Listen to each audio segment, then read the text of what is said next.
tunga lafiya ka san ba filani mugan ani naani programme e maa min be no ko terrain ti bolo terrain be tunga lafiya bolo banangoroni kaw fe no terrain kelen la bela jele titre foncier di 15/20 ibe se ka dogo ni sara kalo ero war keme duruni bi wolonvla ani saba awo ero war keme duruni bi wolonvla ani saba fo san kele o konnala walma ero war keme saba ni bishege kalo tan ani shegin konnala terrain yere musakai se fo wari million nani ani wa keme ni kla terrain sara la terrain papier ale be ke itay e mami fana be no ko terrain bi bolo ibe fe ka jo amusaka beti bolo yoroni kele e se ki se no tunga lafiya ka tona ni oye pari no so jo ton o kuma la san ba flani muwa anan to sebon ulu damnena villa simple ale million muwa ani wore aton wari ero war keme duru ani e bishegi etage duplexi ale million binani ani flay aton wari ero war keme wolonvla ani bishegi ni fe ka ito sebe awle anga nega juru strala e mami fana be no ko appartement kadi tunga lafiya na appartement ke banangoroni kaw fe no appartement songo e million muwa ani nani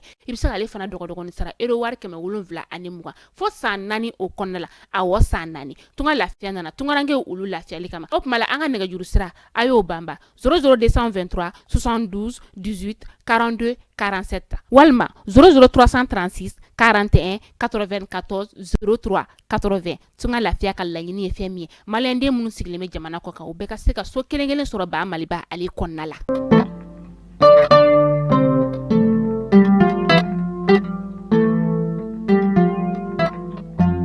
alamsai octobre kalo tile 10 ani fla samba fla ni muga ani saba ambe o bela jelefo aka wakati o chugela kuna funi minna bawo sika makono tene foka trasi jumama niyo wati sele ayo bismillah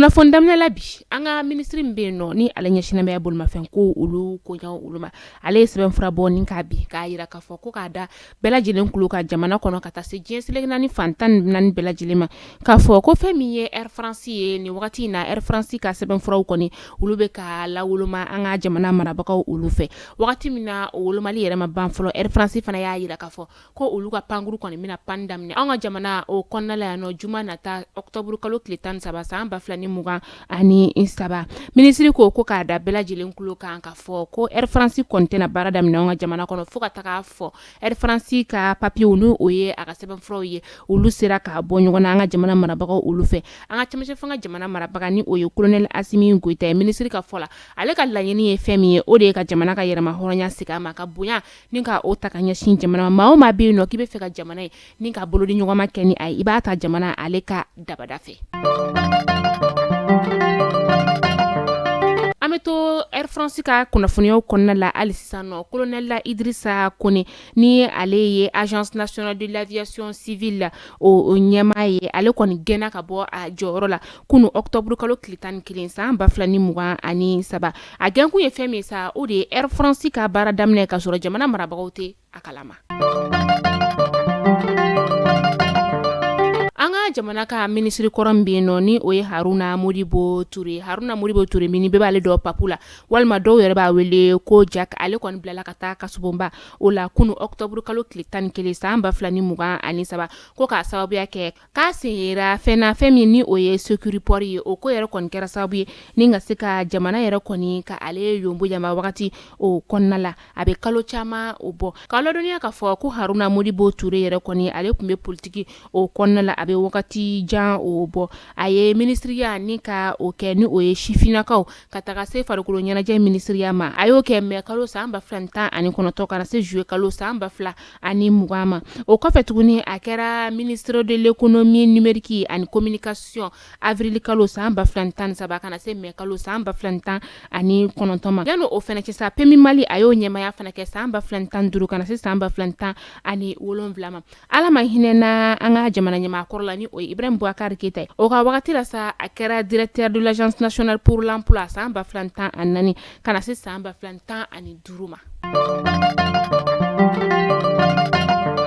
yara wolo début sur les remparts mo koni farla nyonka ni ngataka anga ministre mbeno ni oye jamana ministre ni oye colonel Abdoulaye Maiga ye kunu octobre kalo klitan kilisa mbafla ni muga ani saba uye asola ka chake ola uye nyongon kuma nyogonya imbola feminga ode ye kala filmi ni ale kumbulalo o bora makumina uye nyongon famia ola yara wolo début sur les remparts mo ya yira ka foko ulu kon ni sonjara kuma nyogonya o konnala ko waku ka deme bikata anga chamache fanga jamana marabako ulu yorola keren na sa transition ale be se ka nya chuga mina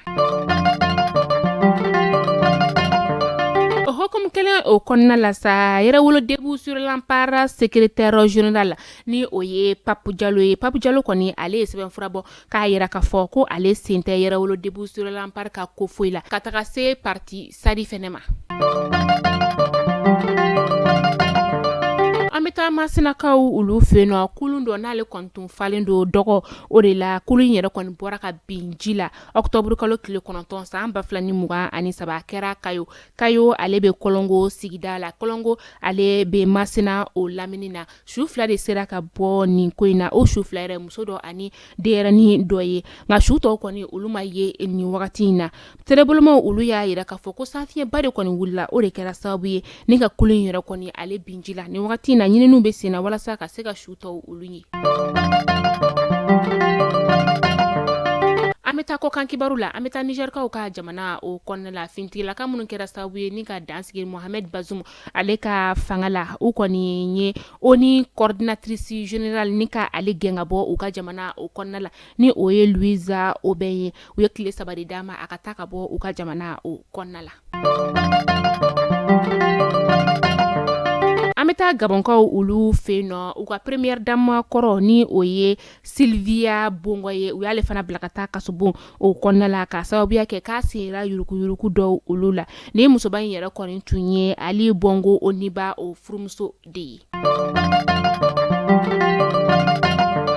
ka kuna fonu kunche ni Madagascar ye uka jamana nyama kalafili o bolodano ka Novembre kalo kile konoto makono sa amba flani muga ani saba chebo kelemi ni ale konikera chebo isa ale do kon fana tunye uka jamana nyama mama soro mi meseka ale nola bla akele ne be ka campagne ke